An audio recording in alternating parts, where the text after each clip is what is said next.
Okay, snuggle down. It's listening time now. The Magic Key, Lug and the Giant Storks.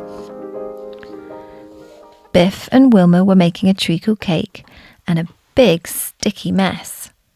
Biff stirred the mixture so hard it went all over Wilma. "Oops," she said. "Sorry." "I think you need a bigger bowl," Kipper said helpfully.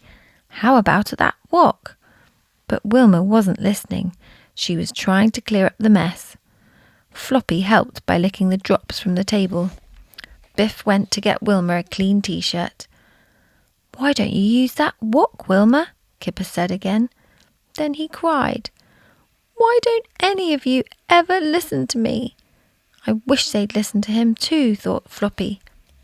The key on Floppy's collar started to glow. Suddenly, Wilma, Kipper and Floppy were whisked into a vortex of dazzling colours and lights. They were spinning round and round, faster and faster. At last they stopped spinning and... Wow! "We're in a spacewalk," Kipper shouted. It was true. They were in a big, silver, sparkling, flying wok. Kipper and Floppy looked out of the window in excitement. Wilma hid. She didn't like heights. Kipper pointed ahead. "Look at that enormous planet," he said. "Hey, I think we're going to land."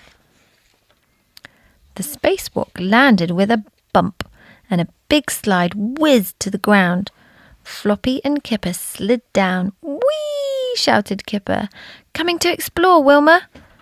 Wilma peered out of the window and shook her head. "No thanks," she said. "Wait for me, Floppy," called Kipper.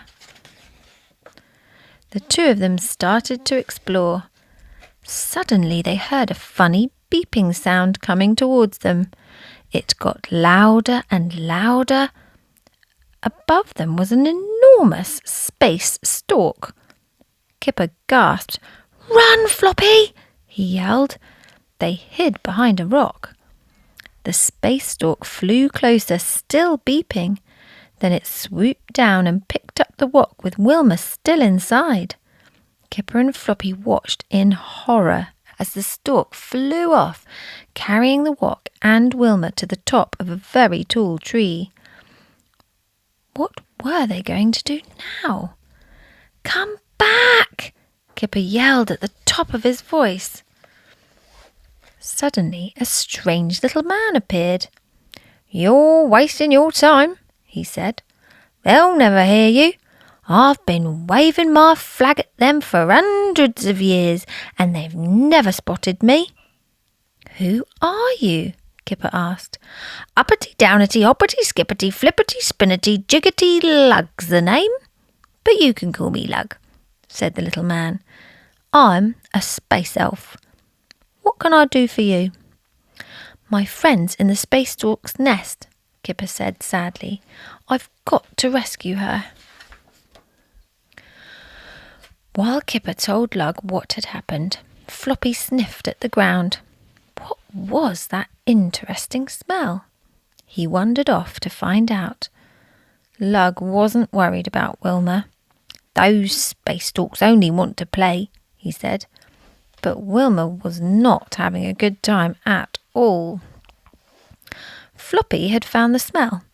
It was coming from a bubble puddle. He went over to look at himself, and his ears dipped into the water. Suddenly, zing! Floppy's ears were huge. The puddle must be magic, but it didn't last long. "Do you think it would work for me?" asked Kipper. "Only if you're under 100 years old," replied Lug. So Kipper dipped his foot into the puddle and zing! His shoe grew enormous. Kipper had an idea. He jumped into the puddle and splashed himself all over. He started to grow and grow.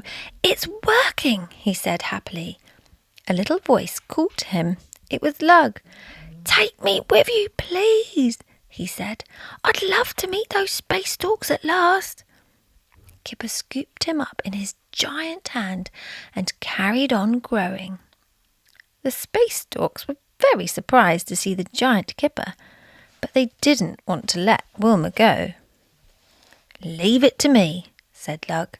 He jumped into the nest and began to dance and sing. The 3 storks beeped with delight.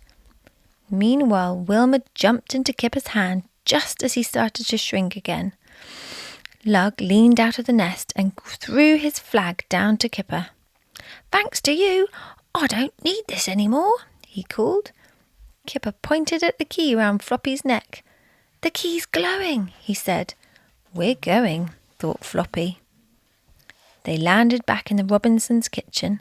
A bowl of treacle puffer pop cake was on the table. Everyone wanted the first piece. "No," said Wilma. "Kipper has the first piece for rescuing me." "Yes," agreed Kipper, smiling. "Who's the giant round here, anyway?" He dug into his pocket, pulled out Lug's flag and stuck it on top. "Hooray!" they all cheered. The end.